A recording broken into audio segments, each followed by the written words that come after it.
you. Good morning. I am so happy to be here with you all. I understand that about half of you are about to graduate. Congratulations. So this morning, I watched formation, and I understand that being at a military college, you have additional responsibilities. It takes a lot of discipline, a lot of commitment, and you already know how to be successful under pressure. And those skills will carry you far for the rest of your lives. So why am I here?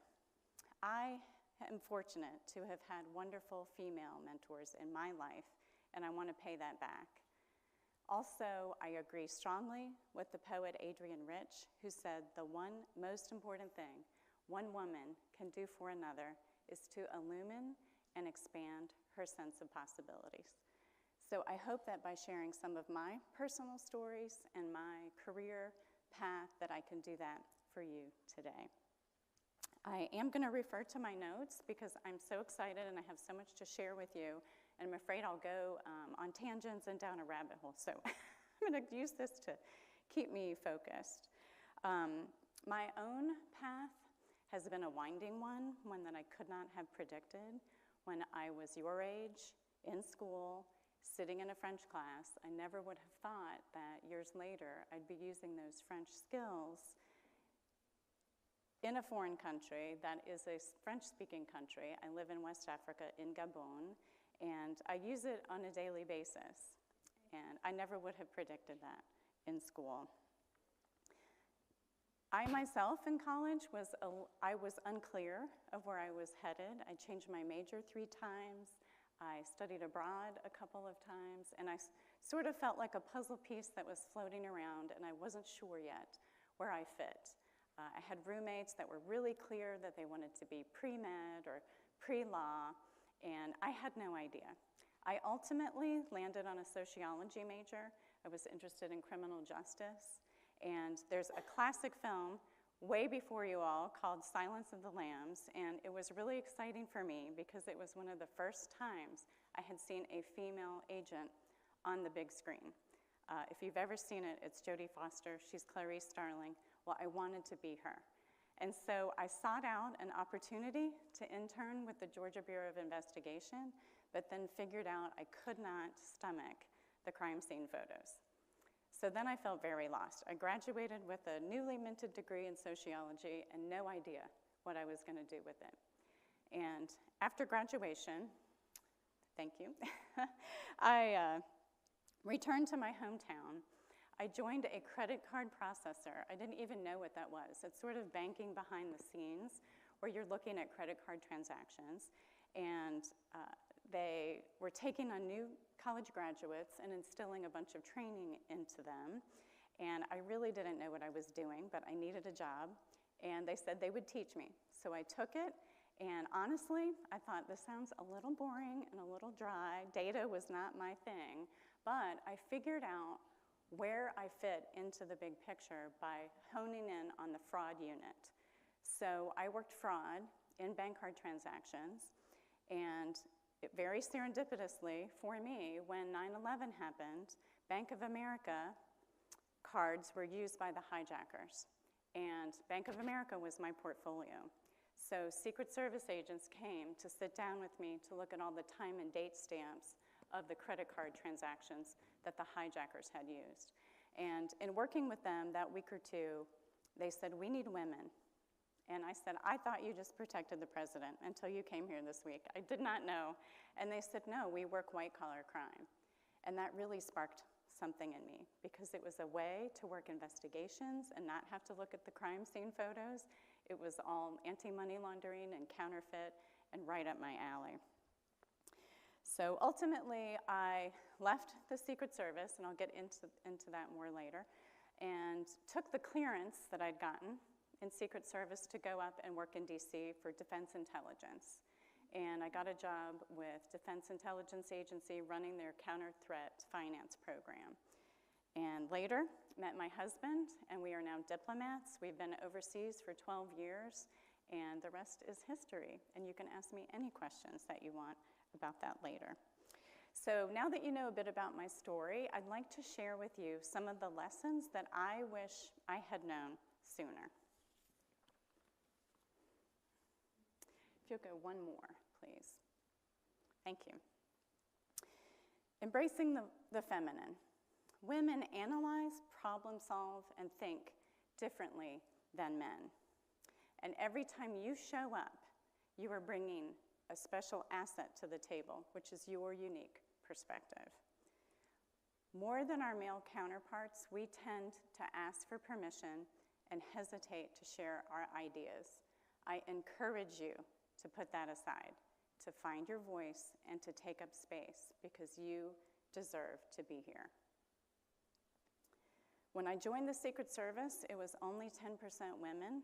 I did not have a lot of female comrades with whom to commiserate and to get advice from.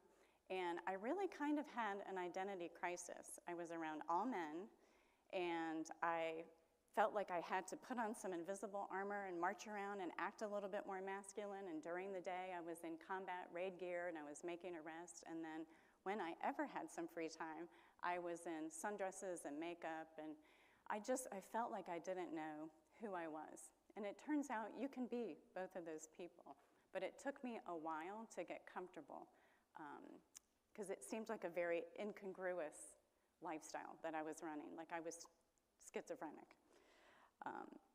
But I really encourage you to just sink into being yourself, embracing being yourself as much as you can be, to seek out female mentors who might be able to help you in that field. I was very fortunate. It was very validating for me one day when we were making a bunch of arrests and I refused to get rough with the perpetrators. I mean, there's times, they don't want to be arrested and they're aggressive and they try to hit you or something, but, I was just less rough than a lot of the other agents. And I got a lot of flack for it from the guys. And a lot of times on operations too, I was the soccer mom or the girlfriend or something, and they all made fun of me. And it was hard for a while. I had to figure out where I fit in there. But I started using it to my advantage, and my special agent in charge came to me, and my maiden name is Knight, and he said, Knight, he goes, I hear these guys giving you a lot of flack. And he said, but let me tell you that you are a flower here amongst the weeds. He said, you are making just as many arrests, if not more, and you're one of my best agents on my team. And he said, I'm proud to have you. And that was a really defining moment for me, that it was okay. I could embrace the feminine. I didn't have to do things like the men. I didn't have to act like the men. Okay. So being top performers, you can get so focused on your goals, this has happened to me, that I don't think to stop and assess, is this still really what I want? And it is so important to say to you that no skills are ever wasted. If you're a year or even 2 years into a program or into a career and you decide, this is really just not working for me, I know how hard that can be. And it's really difficult to admit it and to have the courage to stand up and say, this no longer aligns with my desires or with what I want. I hit a bump a few times making arrests. I had been an agent for about 6 months, and without going into too much detail because these are sad stories, but the first arrest, we went into a home. The wife was arrested too because she was an accomplice because they were making counterfeit in their bedroom. Their parents, unfortunately, were illegal and were deported. So in a matter of 3 hours, we'd taken apart their house looking for counterfeit. Their car was impounded because they had counterfeit in the car, which is contraband. The whole family had been dismantled, and it left a 4-year-old boy who now was going into the foster system. And I knew I was on the right side of the law, but it was not something that I could live with. I went home and cried for 2 days. And then about a month later, we had a case where a man who had never had a criminal record, he was in his 60s, and we went into his home where his sick wife was on the couch. She was terminally ill, and for her, he had embezzled money to pay for her treatments. And I couldn't do it. And I had to go to a bunch of protection assignments, and that was all fun, and I got to meet, see famous people, and that was interesting. I was going to campaign dinners with the president, and it was a fascinating lifestyle, and it had been my dream. So to stand up and tell my special agent in charge that I just couldn't do that anymore after I had so hard earned that badge was a really difficult day. But ultimately, it was the best decision for me. So I encourage you to speak up if you hit a point and you realize, gosh, I'm 2 years into this, but it's just not what I want. Better to just say that then than to continue on and not be happy with what you're doing. Your intuition is your best compass. Only you are going to know how best to navigate obstacles in your lives. And certainly, talk to your friends, to your family, brainstorm, get with a therapist or professional help, whatever you need to do to help you make decisions. But ultimately, even if it's not the popular decision, only you have to live with it. So please trust your intuition and use your personal values to guide you to make decisions. Boundaries. This is a big one for me. I am a Southerner, and I am a people pleaser, and I will tell you it took me a long time not to martyr myself. And what I mean by that is I would sometimes make other people more comfortable at my own expense. Please don't do that. It's not fair to you.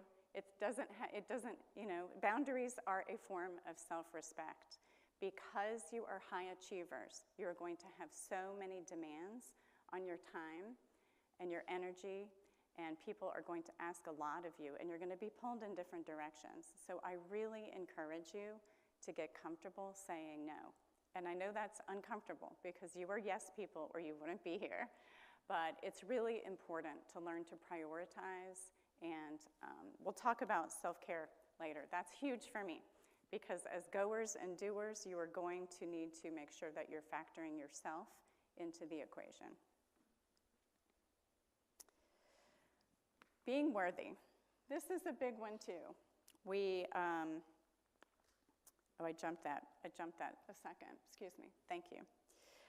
So the last one, your self-worth. Please do not measure your self-worth by your number of achievements, by your paycheck. You are already worthy. Please hear me when I say you are already enough. You do not need to Sherpa yourself and keep going when you have run out of steam and you maybe have a new baby or a new puppy or you're a caregiver for an aging parent and you are working all day long and you're trying to figure out how to feed yourself and nourish yourself. When you hit a little bit of rock bottom, please rest. Please take the time that you need to nourish yourself and know that you're already worthy. I can't say that enough. There's a statistic floating around the internet that I love, and it's not just an internet statistic, it's actually proven by scientists, that did you know the odds of you being born, and me, all of us, are 1 in 400 trillion. Let that sink in for a minute. It is a miracle that we are all here. Those are huge odds, right? So just get out there and act like you're supposed to be here because you are. Okay. Cultivating courage is a muscle that takes a lot of practice. Anytime you're out there taking healthy risks, you likely will not feel ready. I encourage you to do it anyway. The negative self-talk and the doubts and the mind monkeys that creep in when you're scared and you are trying to cultivate courage, just try to quell them. Try to remember the milestones that you've already achieved to remind you that you are solidly capable. We make stories up in our head. Have you ever had the friend that called and she calls and she says, or anyone in your life, and they say, oh my gosh, I haven't heard from you. Did I do something to offend you, or are you upset with me? And I think, no, gosh, I've just been really busy. You know, we kind of conjure up these worst case scenarios in our head. I encourage you to reframe the story. You know, sometimes these are false adversaries that we make up. So just remember that sometimes we create situations that make it worse than it really is. Imposter syndrome is real. There have been many times in my life where I felt like, gosh, it just must be luck that I'm here. And that's not true, right? You're intelligent women, you're high achievers, you deserve those moments. So please try to step into them. And believe me, even though I grew up in a military family in all branches of service, I had not worked on a military base before I was in my mid-20s. And I was working for a federal government contracting company, a consulting group called Booz Allen Hamilton, and I loved working there. But when they told me to report into a Scud missile at 0800 on Bolling Air Force Base, I will tell you, I had to go home and Google an image of what a Scud missile looked like because I had no idea. And it turns out you can't miss it. It's like a small version of the space shuttle. But you know, you just fake it till you make it. I'm sure you're aware there's alphabet soup, all these acronyms, and sometimes I'm in conversation and I'm making note of all these words that I need to go home and look up all of the acronyms that are thrown around. And there will for sure be days that you just don't feel confident. But again, just look back at what you've already accomplished. There was one day I was in traffic in DC. I was going to meet some important generals to do an asymmetrical warfare brief. I was running late. I was nervous. I was on the highway. I was passing the Pentagon on my left to get to Bolling Air Force Base. And I thought, you know what?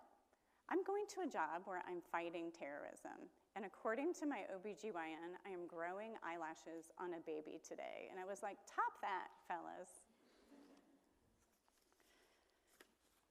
Okay. So on the top right, it's maybe hard to see, but this was me at the Federal Law Enforcement Training Center with a big shiner. And you talk about fear. I had never been law enforcement. As I mentioned, before Secret Service, I was in banking. And most of my fellow recruits had been in law enforcement. They were former military. They were former Marines. They were way ahead of me in training. And I got in that mat room, and I had no idea what I was doing. And this was, I think, week 1. And my instructor said, Knight, you ever had your Southern Belle rung? No, sir. He goes, well, come over here. And I thought, oh, my gosh. He had on a big boxing glove, and he said, you stand right here on this yellow star.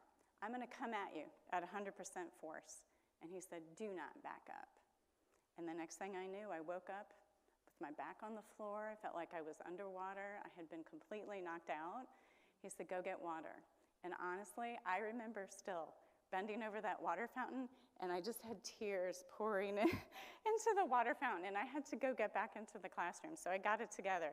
But boy, I went home that night, and I was like, I might need to tap out here.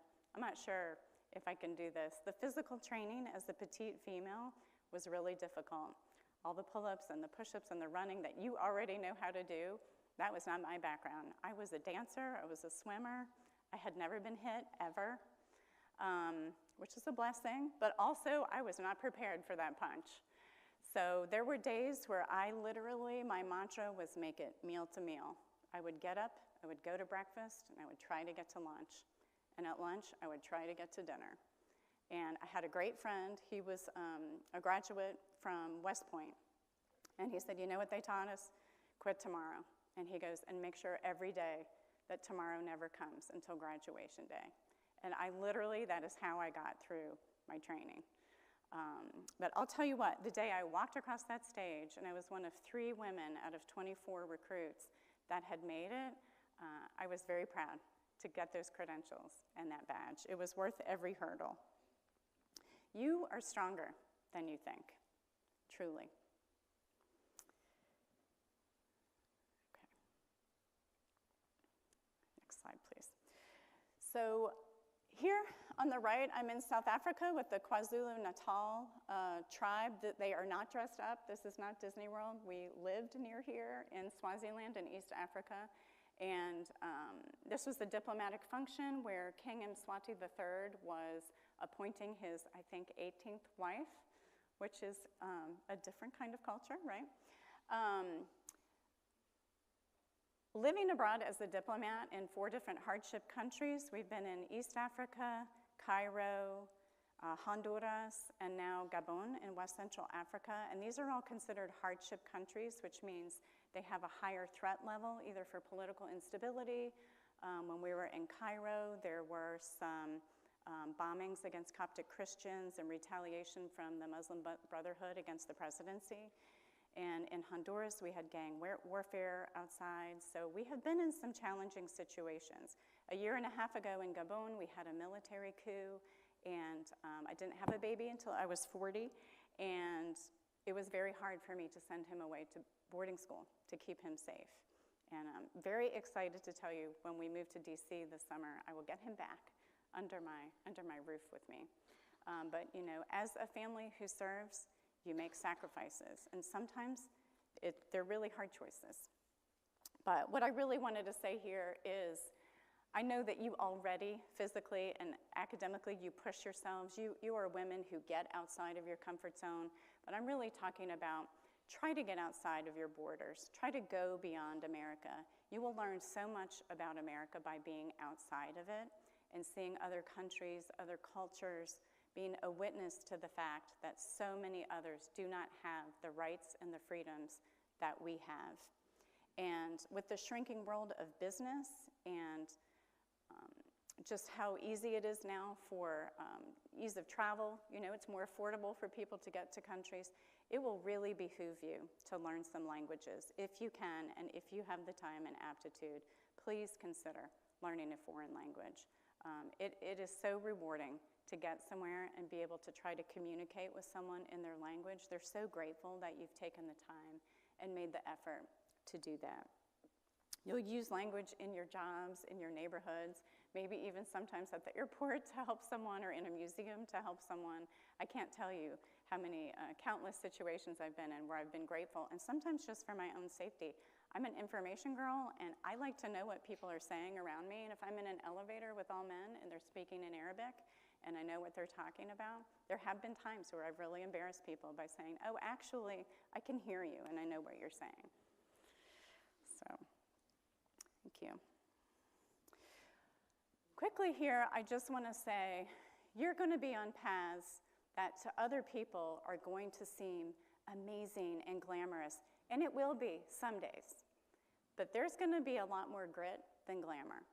We move, like in the military, foreign service, we move every 2 to 3 years, changing embassies. And I've got to figure out new friends for my kid, new friends for me, a way to figure out how to get food on the table, sometimes in countries where there are not grocery stores. I am digging deep. And when I deal with things like I just mentioned, the bombings, the coups, the gang warfare, and I come home and I hear, oh my gosh, your life must be so glamorous. I want to start crying. But what I say is, it really is amazing, because it is. And there are, from time to time, those red carpet parties as a diplomat, and I get to go travel in far-flung places, and I go on safaris, and I have photos, and if you went to my Facebook page or on my blog and you saw some of the pictures, you'd be like, oh my gosh, what an amazing life. So I hold on to those moments, because it is. We've chosen to do this, and we find the rewards greater than the hardships, which is why we keep doing it. But there may be those moments when you come home and you just feel isolated because you feel like maybe you can't relate anymore to your family or your friends. I encourage you to just have patience with them. There's no way they're going to understand what you've been through and what your life is like. So just please try to take that on board. It's something I wish I had learned sooner.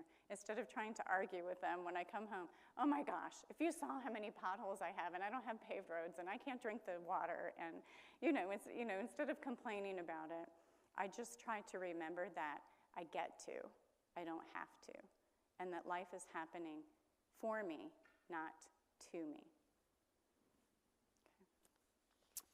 this is really one of my favorite parts because I think this is hugely important. As I mentioned before, because you're going to be going and doing and people are going to be pulling you in different directions, make sure, please, that you factor yourself into the equation. Self-care is not selfish. It is imperative. Because you're so high-performing as women, you are more susceptible to burnout. You're more susceptible to saying yes, even when you want to say no. We've talked about that. Don't martyr yourselves. And you absolutely have to take time for you and for your soul growth. There will be mistakes out there, and I know because you're women like me, you're driven and you're ambitious. Please don't be so hard on yourselves. I know you're going to beat yourselves up when you screw up. Try not to. You are human. You're a human being, not a human doing. And it will work out. It will all be okay. Please do not suffer in silence.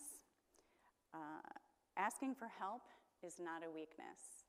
I was very young, and the first time I got married someone much older, and it was not pretty behind closed doors. And you're welcome to ask me questions about this later. I won't go into this since we are on YouTube. But I got into an abusive relationship, and I had grown up in a loving family, and I will tell you, I was extremely embarrassed.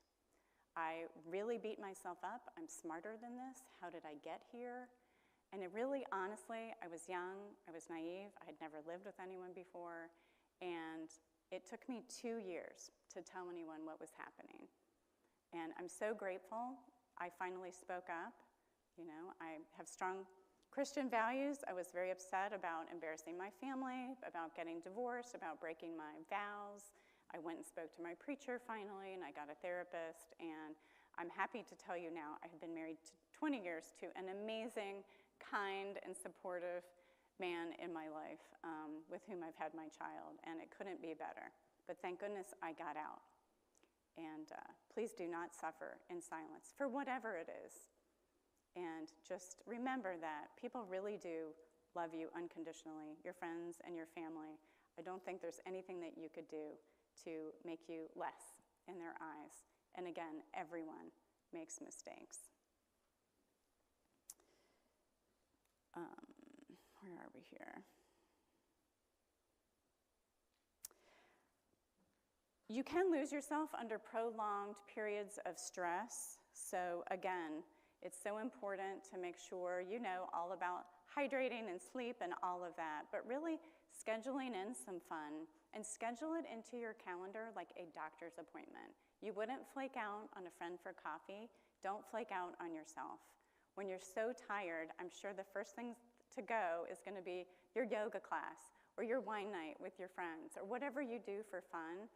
I want you to flip the script on that one and make sure that those are your priorities, to keep you buoyant and to give you levity and for you to have fun. That is so important.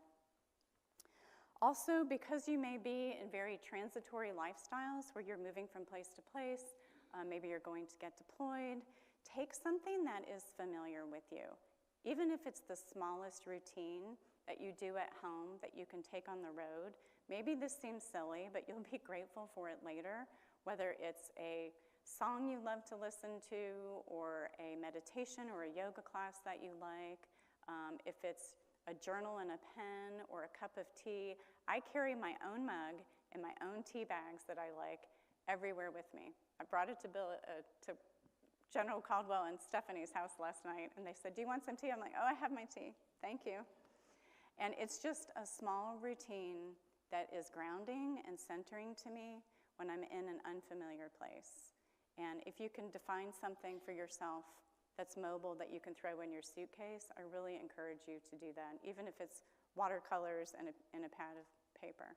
Whatever, something that brings you joy, that you think, okay, I do this when I'm in my safe refuge and I'm comfortable at home, and it reminds me that I can just relax for a minute and kind of be in that mental space. That's very important. Okay. So finally, your female network, it's going to become more and more important to you the older you get. And I encourage you to celebrate other women's successes. We are so quick to judge, right? And also, comparison is the thief of joy. Sure, it's easy to be jealous of someone else, but that's a good thing, actually, because what jealousy is it's a clue. They have something that you want, so figure it out. Why are you jealous of that person? And then try to work whatever that is. If they're doing something you want to do, or if they have something you want to have, well, figure out how to incorporate that into your own life. But when one woman rises, we all do. And there's room for all of us to shine. And on that note, I'd like to say, too, please don't play small to make someone else feel better. There will be times where you have a friend or a family member or someone else who is down and out. I'm not saying to boast, but you don't need to play small because they're not in the great situation that you are in. You deserve to shine brightly, to celebrate all of your own successes. Two, as you find your own mentors in life, women who are ahead of you in life that can guide you, don't forget to turn around and take the hand of the woman behind you and help pull her up too. She may not have the resources and opportunities that you do. And from speaking to Colonel Lee and others here, I know that you're already volunteering and making huge impacts in your communities. I encourage you to continue to do that, because by declaring your dreams and sharing them boldly, you are inspiring other women.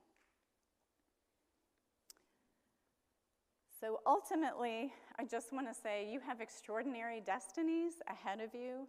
I cannot wait to see who you will become, and you are worthy. Thank you.